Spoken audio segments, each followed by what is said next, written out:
So yeah, what's up everyone? Assalamu alaikum and welcome to my YouTube channel 7 Cheese and welcome to another new vlog. And today I am here with a new review vlog for all of you. আশা করি আপনারা সবাই ভালো আছেন আর আলহামদুলিল্লাহ আপনার ভাইও খুবই ভালো আছে। আর আজকে আমরা রিভিউ করতে যাচ্ছি বাংলাদেশের market best bike FZS version 2।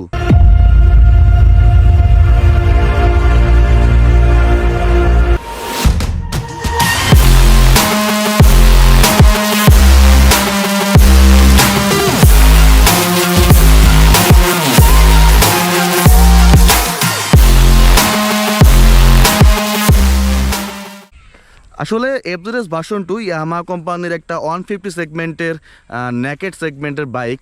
আর যদি এটার হিস্ট্রি নেওয়া যায়, এটা হিস্ট্রি খোঁজা হয়, তাহলে সবাই মোটামুটি এটা নিয়ে এই বাইকটার সাথে পরিচিত। মানে এটা এত পরিমাণ মার্কেটে চলছে বা মার্কেটে এটা এত পরিমাণ বিক্রি হয়েছে যে মনে হয় না কোথাকার কেউ, আপনি গ্রাম বলেন, শহর বলেন, উপজেলা বলেন, জেলা বলেন, আপনি যেথায় বলেন ভাই, পাড়া মহল্লার মধ্যেও একটা হলো FZS ভার্সন 2 আছে। মানে বাংলাদেশের one of the best selling bike আপনি এটাকে বলতে পারেন। আর সেল হবে না কেন? This is one of the best. আর এটা নিয়ে আসলে মানে আজ পর্যন্ত তেমন কোনো কমপ্লেন পাওয়া যায় নাই, আর আমার কাছে তেমন কোনো কমপ্লেন নাইও, কজ আমার এটার এভরিথিং A to Z যা যা আছে দেওয়া আছে, ফ্যাক্টরি থেকে যেসব জিনিসগুলো অফার করছে বা এই বাইকটা এখন যে অবস্থায় আছে বা এটার রাইডিং যে ইমপ্রেশনটা ওইটাও ভালো। আপনার একটা বাটার স্মুথ একটা রাইড আপনি এনজয় করতে পারবেন। পারফেক্ট একটা ব্রেকিং, পারফেক্ট একটা কমফোর্টেবল রাইড এই বাইকটা আপনাকে অফার করতে পারে। So this is FZS version 2 black knight fury edition. আর এই বাইকটা হলো আমার এক খুব কাছের ছোটো ভাইয়ের, তো আমি আজকের রিভিউয়ের জন্য বড় করছি আর কি। So this is the bike. এটাকে মার্কেট বেস্ট বলা যায়, আবার বেস্ট সেলিং বাইকও বলা যায়, আবার এটাকে লিজেন্ডও বলা যায়। কজ এই বাইকটা এত পরিমাণ সেল হয়েছে ভাই, আপনি বললাম না, পাড়া মহল্লা গ্রাম শহর সবখানে আপনি এই বাইকটা একটা হলেও দেখবেন। যদি আপনি একটা পাড়ায় থাকেন, ওই পাড়ায় আপনি একটা হলেও FZS ভার্সন 2 পাবেন। সো FZS ভার্সন 2 বাইকটা একটা 149 সিসির air cooled 4 strokes 2 valve FI ইঞ্জিনের সাথে আসে, যেটার আপনার ফুয়েল সিস্টেমটা হলো কার্বোরেটর না, এটা হলো আপনার ফুয়েল ইনজেক্টর। আর আমি যদি রং না হই, এই বাইকটাই ফার্স্ট যে বাংলাদেশের রাস্তায় প্রথম দিকে যারা যে বাইকটা প্রথমে FI লঞ্চ করছে। তো এই বাইকটার ফুয়েল ইনজেক্টর হওয়ার কারণে আপনার ওই সময় মার্কেটে একটা বিশাল একটা ডিবেট তৈরি করছিল, যেখানে আপনার কার্বোরেটর ইঞ্জিনগুলা 35 to 40 অ্যাভারেজ মাইলেজ দিচ্ছিল, তখন এটা 45 to 50 অ্যাভারেজ মাইলেজ আপনাকে অফার করতেছিল। তো এইখানটাও অনেকগুলা মানুষের কাছে এই বাইকটা ফেভারিট হয়ে গেছে। তো যদি এই বাইকটার ইঞ্জিন পাওয়ার নিয়ে কথা বলি, এটা 13 bhp পাওয়ার প্রডিউস করে at 8000 rpm and 12.8 Newton torque produce করে অ্যাট 6000 rpm, যেটা মনে হয় ওই সময় একেবারে কমও ছিল না। বাট ওই সময়টা জিক্সার এর থেকে ভালো অফার করতো অবভিয়াসলি।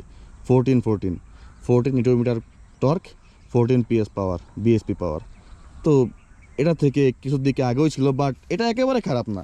এইটা মানে আমার মতে এটা একটা কি বলে কমফোর্ট লাভার বা একটা বাইকারের জন্য যে লং ট্যুর বা ট্যুরে যেতে চায়, ট্যুর বেশি দেয় বা যে একটু ট্রাভেল করতে ভালোবাসে, তাদের জন্য এই পাওয়ার, এই টর্ক আর এই যে স্পেসিফিকেশন আমার কাছে মনে হয়েছে ঠিক আছে। সো গাইস, এই বাইকটার আর একটা মজার বিষয় আছে, যেটা হলো এই বাইকটার টায়ার সেকশনগুলো, যার কারণে এই বাইকটার কন্ট্রোলিং অ্যান্ড এই বাইকটার পারফরমেন্স আর একটু বেশি বুস্ট আপ হয়। যদি বাইকের রেয়ার টায়ার সেকশনের কথা বলি, এটা হলো 140/60 আর 17। মানে এই টায়ার সেকশনটা আসলে অনেক হিউজ। মানে এটার গ্রিপটা দেখেন, মানে বলতে পারেন যে এই বাইকটার যে গ্রিপটা আছে বা টায়ার সেকশনটা যেভাবে করা, তো এটা নিয়ে অনায়াসে খুব ভালোভাবে কর্নারিং আর ব্রেকিংয়ে কোনো প্যারা হওয়ার কথা না। আসলে কথা না বলতে কি কথাই না, কজ আমি এখনও এমন কোনো রেকর্ড পাই নাই যে এই বাইকটা প্যারা দিচ্ছে। একটা এমআরএফ এর টায়ার ইউজ করা হয়েছে যা দেখতেছি। আর কি বলবো, এটা রিম ভাই, এই বাইকে যে রিমগুলো ইউজ করছে আমার তো মনে হয় যে এই সেকশনের রিমে আরও বড় সেকশনের টায়ার লাগানো যায়, হিউজ, অনেক অনেক বড়। যাই হোক, যদি ফ্রন্ট টায়ার সেকশনে আসি, এটা 100/80 অ্যান্ড 17 সেকশনের একটা টায়ার। তো সামনেরটা সিএট জুম, সিএট কোম্পানির টায়ার। আসলে আমার এই জিনিসটা আমি বুঝি না, এই যারা রাইডাররা আছে এরা এই গ্যাপটা কেন রাখে কোম্পানির মধ্যে? কজ যদি কোম্পানির গ্যাপ হয় টায়ারে, দুই টায়ার সেকশনে যদি খালি কোম্পানিরও গ্যাপ হয় তাহলে এর গ্রিপেরও গ্যাপ হয়। এটার গ্রিপটা একটু দেখেন, এটার গ্রিপ কাটার যে মানে গ্রিপটা যেভাবে আছে, ফ্রন্ট টায়ারটা দেখেন টোটালি চেঞ্জ। কজ ভাই চেঞ্জ তো হবেই, কারণ ওটা এমআরএফ, এটা সিএট। আমি জানি না এটা কি কোম্পানি করছে নাকি এরা করছে বা কেন করছে এই জিনিসটা, তা এখনও মাথায় ঢোকে না। এই গ্রিপের যে কাটগুলো আছে, এটা যদি দুইটা টায়ারে চেঞ্জ হয়, আমি যেগুলো বাইক রাইড করছি এরকম খুবই প্যারা দিছে, মানে খুবই প্যারাময় হয়ে যায় বিষয়টা। তো তারপরেও যদি এই বাইকের টায়ার সেকশন নিয়ে কথা বলি, তো টায়ার সেকশন মানে কি বলবো, মানে এর পারফরমেন্স, এর ব্রেকিং আরও একটু বেশি ডেভেলপ করে ফেলে। বাইকের ফ্রন্ট ডিস্কের যদি আসি, তো ফ্রন্ট ডিস্কটা পাচ্ছেন 282 যেটা হিউজ একটা ডিস্ক। মানে ওই সময় এটা অনেক ভালো ছিল, বা এই পর্যন্ত এই ডিস্কটার থেকে মনে হয় এমন একটা বড় সড় ডিস্ক খুব কমই দেখা যায়। ব্রেকিং সিস্টেমের জন্য তো আমি বললাম এটা বেস্ট। তো ডিস্ক দেখলেই বোঝা যায় ব্রেকিং সিস্টেম কতটা ভালো হতে পারে। যদি ক্যালিপারটা দেখেন বাইবেয়ারের, এটা বলতে পারেন যে ওয়ার্ল্ডের one of the best brake caliper manufacturer company, যেটা এটার দুইটা মনে হয় বাইবেয়ারই দেওয়া আছে। পিছনের ডিস্কটা হলো 220 যেটাও হিউজ, সেম বাইবেয়ার নাকি, ওয়েট, না পিছনের ক্যালিপারটা হলো নিফিনের, বাইবেয়ার না। তো এটা আমার কাছে যেন কেমন লাগলো, অনেকগুলা বাইকে দেখছি যে ফ্রন্ট আর রেয়ার দুইটাই সেম কোম্পানির ক্যালিপার থাকে ব্রেকিং সিস্টেম, বাট এটার দুই কোম্পানির, সামনেরটা আছে বাইবেয়ারের আর পিছনেরটা নিফানের। তো আমি জানি না এটা কেন, বাট যেই ডিস্ক সাইজটা সামনেরটা 282 যেটা বলতে পারেন যে পারফেক্ট বা ভালো একটা ব্রেকিং, এর জন্য এর থেকে ভালো লাগে না, বা এটা আপনি স্মুথ ব্রেকিং করতে পারবেন অবভিয়াসলি। তো বেসিক্যালি ইয়ামাহা এফজেড কখনো কমফোর্ট নিয়ে কম্প্রোমাইজ করে না, আর এদের বেশিরভাগ বাইকগুলা সেল হয় এর কমফোর্ট অ্যান্ড এর ব্রেকিংয়ের জন্য। কজ এই বাইকটা যারা আসলে ট্রাভেল লাভার আছেন, যারা ট্রাভেল বেশি করেন বা ট্রাভেল করতে চান, অ্যাডভেঞ্চার টাইপ ট্রাভেল করেন বেশি, তো তাদের জন্য এইসব বাইকগুলা, কারণ আপনি কমফোর্টেবলি অনায়াসে অনেকটা বেশি রাস্তা আপনি পাড়ি দিতে পারবেন এই এফজেড সিরিজের বাইকগুলা নিয়ে। এফজেড ভার্সন 2 অনেক ভালো কমফোর্টেবল, বাট যদি ভার্সন 3-তে যান তাই ভার্সন 3-র কমফোর্ট এর থেকে আরও বেশি ডেভেলপ। মানে এফজেড আপনাকে সবসময় কমফোর্ট অফার করবে, আর যেই জন্য এর যারা কমফোর্ট লাভার কাস্টমারগুলো আছে তারা সবসময় সবার আগে এফজেড চুজ করে। সামনে সাসপেনশন টেলিস্কোপিক হওয়াতে আপনি খুব, মানে কি বলবো, বাংলাদেশের রাস্তা আসলে সবগুলা ওই যে মনোশক সাসপেনশনগুলো আছে, মনোশক সাসপেনশন জন্য পারফেক্ট না। কজ এখানে সেখানে ভাঙাচোরা ভিট, উঁচু নিচু ভিট, মানে সব কিছু এলোমেলো। তো ওই এলোমেলো রাস্তার জন্য আসলে এই মনোশক সাসপেনশন না, এই জন্য সামনের সাসপেনশনটা টেলিস্কোপিক হওয়াতে সবার জন্য আমার মনে হয় যে বেটার। কজ বাংলাদেশের রাস্তার ম্যাক্সিমাম বাইকগুলাই আপনার টেলিস্কোপিক সাসপেনশনের সাথে আসে, কারণ রাস্তা ভালো হলে অবশ্যই মনোশক দিত। পিছনের মনোক্রস সাসপেনশন অনেক ভালো, কজ আপনার যে ডুয়েল বেল সাসপেনশনগুলো আছে টেলিস্কোপিক, ওটা থেকে মনোক্রসে আপনি আরও বেশি কমফোর্ট পাবেন, মনোক্রস আপনাকে আরও বেশি কমফোর্ট অফার করবে। তো এখন চলে আসি বাইকে ইলেকট্রনিক্সের উপরে। তো ইলেকট্রনিক্সের দিক আসতে গেলে সবার আগেই যেটা মাথায় আসে বাইকের স্পিডোমিটার, একটা সুন্দর ফুল ডিজিটাল একটা স্পিডোমিটার এই বাইকটা আপনাদেরকে অফার করবে। আর যেটা দেখতে ভাই খুবই সুন্দর লাগে, ফুল ডিসপ্লে, আপনার ডিসপ্লেতে আপনি একটা ট্রিপ, একটা ওডো ওডোমিটার, একটা ট্রিপ মিটার পাবেন, আপনার ফুয়েল ইন্ডিকেটর, আরপিএম মিটার, আপনার স্পিডোমিটার, নিউট্রাল ইন্ডিকেটর, ইকোমিটার। আপনি মানে মোটামুটি যেগুলো দরকার হয় একটা নেকেড সেগমেন্টের বাইকে রাইড করতে বাংলাদেশের মতো জায়গায়, আপনি সেই সব কিছুই এই স্পিডোমিটারটা আপনাকে অফার করবে।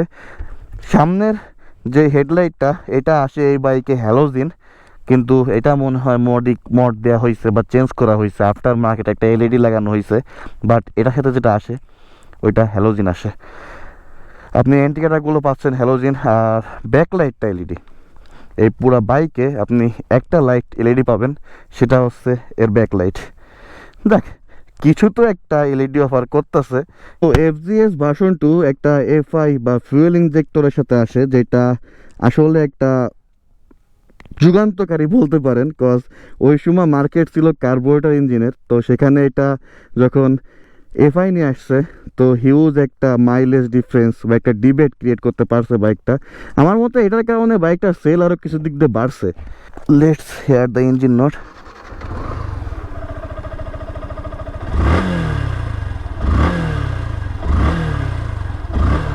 পারফেক্ট একটা বাটার স্মুথ ইঞ্জিন নোট আপনি এই বাইকটা থেকে পেয়ে যাবেন। সো আসলে এই বাইকটার যে টর্কটা আছে ওটা হলো 12.8 নিউটন মিটার, বাট আমি যখন রাইড করতেছি আমার কেন যেন ভাই ওভার 13 মনে হচ্ছে। মানে এটা একটা ভাইব ক্রিয়েট করে। যখন আপনি বাইকটার ইনিশিয়াল স্পিডিং করতেছেন তখন আপনার স্পিডিংয়ের সাথে সাথে এটার যে রোয়ারটা এটাও আসতেছে, যেখানে একটা ভাইব ক্রিয়েট হচ্ছে। যদি ইঞ্জিনের কথা বলি, রাইডিংয়ের সময় বাটার স্মুথ একেবারে, ব্রেকিং পারফেক্ট। মানে যে ব্রেক বাইটগুলো আছে আমার কাছে মনে হয়েছে পুরোপুরি পারফেক্ট। তো আমি মনে হয় আগে পরেও মেবি বলছি যে আমি বেশি একটা ওই যে কি বলে হার্ড ব্রেকিং বাইট পছন্দ করি না, আবার একেবারে লাইট হলেও ভালো লাগে না। আমার দরকার মিডিয়াম। যে এই ব্রেকিং বাইটটা এই বাইক অফার করতেছে, যার কারণে আমি বলতেছি যে পারফেক্ট আর কি। This is enough. এর থেকে ভালো ব্রেকিং বাইট দরকার হয় না, বা এর থেকে হার্ড হলে আমার মতে আরও বেশি প্যারা হয়ে যাইব। এই বাইকটাকে দুটা কথাই বলা যায়, এক হলো মার্কেট বেস্ট, আর একটা হলো মার্কেটের বেস্ট সেলিং বাইকও বলা যায়। কজ এই বাইকটার সেল আসলে অনেক বেশি ছিল। আমি বললাম না, আপনি যদি একটা পাড়ায়ও যান, একটা পাড়ায়ও দেখবেন এর একটা হলেও বাইক আছে। আর যেই লুকসের সাথে আসে এটা প্রত্যেকটা জেনারেশনের সাথেই যায়। এটা আমি চালালেও যাচ্ছে, বা আমার ছোট যারা আছে তারা চালাইলেও যাচ্ছে, যদি আমার থেকে যারা সিনিয়র আছেন তারা চালাইলেও তাদের সাথেও যায়। মানে একটা পারফেক্ট লুকস এই বাইকটা অফার করছে, যার কারণে এটা সবাই মোটামুটি সবাই নিছে। যে ভাই যারই দরকার হয়েছে একটা ভালো একটা কমফোর্টেবল বাইক। যদি কমফোর্ট নিয়ে কথা বলি, আগেও বলছি এখনও বলি, এফজেড কখনো কমফোর্ট নিয়ে কম্প্রোমাইজ করে না। Comfort and breaking performance FZ সবসময় বেশি রাখে। এটার কমফোর্ট নিয়ে কোনো কমপ্লেন নাই। যদি কেউ ট্রাভেল লাভার হয়ে থাকেন, যদি কেউ লং ট্যুরে যেতে চান বেশি, তো আমি বলবো যে ভাই ওইসব বড় যেগুলো আছে, বড় যেই মানে স্পোর্টস বাইকগুলো আছে ওইগুলো নিয়ে ট্যুরে যাওয়ার কোনো মজা নাই। যদি আপনি এফজেড নিয়ে ট্যুরে যান তাহলে মজাই আলাদা। আপনি রাইড করবেন 200 কিলো, 150 কিলো, 300 কিলো, আপনি আসলে ফিলই করবেন না। আমি এটা নিয়ে সর্বোচ্চ একটানা রাইড করছি মনে হয় 120 কিলো। তো আমি আসলে তেমন কোনো বাজে ফিলিং হয়নি। যদি আমি কমফোর্ট নিয়ে বলি, তো এফজেডের থেকে বেশি কমফোর্টেবল বাইক বাংলাদেশের রাস্তায় আজ পর্যন্ত নাই আমার কাছে মনে হয়। এখনও আমি আসলে ওইসব অ্যাডভেঞ্চার বাইকগুলো ট্রাই করি নাই। তো নেকেড সেগমেন্ট কমিউটার বাইকগুলোর মধ্যে আমি এই বাইকটাই বেশি চালাইছি, বা যেটা বেশি কমফোর্টেবল হিসেবে পাইছি। এর থেকে বেশি কমফোর্টেবল পাই নাই। যদি ভাইব্রেশনের কথা বলি, তো আমার কাছে আসলে সত্যি বলতে মানে আমি আমার অনেস্ট যেই রিভিউটা আছে আমি যদি ওইটা দিই তাহলে বাইকে কোনো ভাইব্রেশন বলতে কিছু নাই। আমি পালসার চালাইছি, আমি আরটিআর চালাইছি, 4V, জিক্সার, অন্যান্য বাইক চালাইছি। যদি আমি প্রত্যেকটা বাইকের সাথে এটা কম্পেয়ার করি তো এটার মধ্যে আসলে বলতে পারি আমি অনায়াসে যে এটার মধ্যে আসলে ভাইব্রেশন নাই বা এটা সেইভাবে ভাইব্রেট করে না আমার কাছে মনে হয় না। বা যতটুকুই আছে, যদি কারো কাছে যদি আমার সাথে একটু দ্বিমত হন, যতটুকুই আছে তো ওইটা মনে করেন যে ভাই মাথা পেতে মেনে নিয়ে ছাড়া আসলে কোনো উপায় নাই। কজ এই প্রাইস রেঞ্জে মনে হয় না যে আপনি এই প্রাইভেট কারে ইঞ্জিন পাবেন যে ভাইব্রেট মোটেও দেবে না। প্রত্যেকটা বাইকে দুটো জিনিস থাকে ভাই, অনেকগুলো পজিটিভ দিক থাকে আর যেটা নেগেটিভ দিক নাও থাকে তারও কিছু না কিছু নেগেটিভ দিক খুঁজে বার করতে হয় যদি রিভিউ করতে হয়।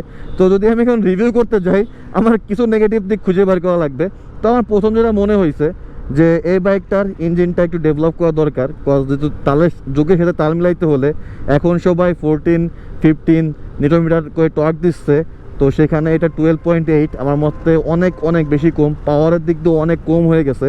তো এটা একটু ডেভেলপ করা দরকার আছে বলে আমার মনে হয়। আর যদি স্পিডোমিটারের দিক আসে তাহলে এখন প্রত্যেকটা কোম্পানি হালকা পাতলা মডিফিকেশন করতেছে স্পিডোমিটারে। তো আপনি যদি এখানে জাস্ট আমার কাছে মানে আমার যেটা মনে হয় আর কি, যদি এখানে জাস্ট যেই গিয়ার ইন্ডিকেটরটা আছে ওইটা যদি খালি এক্সট্রা অ্যাড করা হয় তাহলে আমার কাছে মনে হবে যে না আরও এটা এখন আরও পারফেক্ট একটু বেশি আছে। আর এই বাইকটা এখনও হ্যালোজিন সেটআপে কেন আসে আমার মাথায় এখনও কাজ করে না। কারণ এখন যেসব বাইকগুলো আসতেছে প্রত্যেকটা বাইকই এলইডি সেটআপ নিয়ে আসতেছে আস্তে আস্তে। বাজাজের কথা বাদ দেই, বাজাজের ওইটা হলো ঐতিহ্য যে ওরা হ্যালোজিন ছাড়া আসলে সব কিছু চলে দেখে না। মানে আমার যে বাইকটা আছে আর কি ওই সিরিজের বাইকগুলো এখন মনে হয়, তাও মনে হয় এখন এলইডি হয়ে গেছে, হয়ে যাওয়ার কথা। আমি লাস্ট বাইকগুলো দেখিনি এখনও, আজকে চেক আউট করবো, যে আজকে অনলাইন চেক করবো যে আসলে লাস্ট লঞ্চ বাইকগুলোর কী অবস্থা।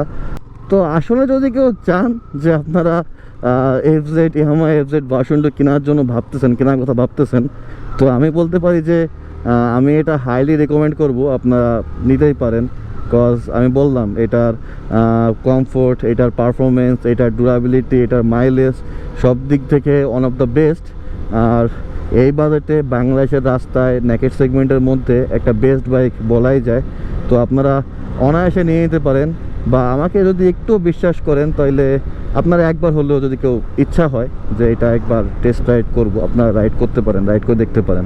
So guys this is the end. আশা করি সবার কাছে রিভিউটা ভালো লাগবে, I am not sure, but ভালো লাগার কথা ইনশাল্লাহ। যদি রিভিউটা ভালো লেগে থাকে তো অবশ্যই ভিডিওটাকে লাইক দেবেন, চ্যানেলটাকে সাবস্ক্রাইব করবেন। বাসটা যায় না, পরেরটা বলতেছি, ওয়েট,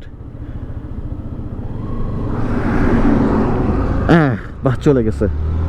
ভিডিওটাকে লাইক দেবেন, চ্যানেলটাকে সাবস্ক্রাইব করবেন আর পাশে থাকবেন। আর যত তাড়াতাড়ি সম্ভব 7 চিজের অনকে সাবস্ক্রাইবার ফ্যামিলি জলদি ফিল আপ করে দেন। কারণ আপনার ভাই খুবই স্ট্রাগল করতেছে আপনাদের এই ভালোবাসা পাওয়ার জন্য।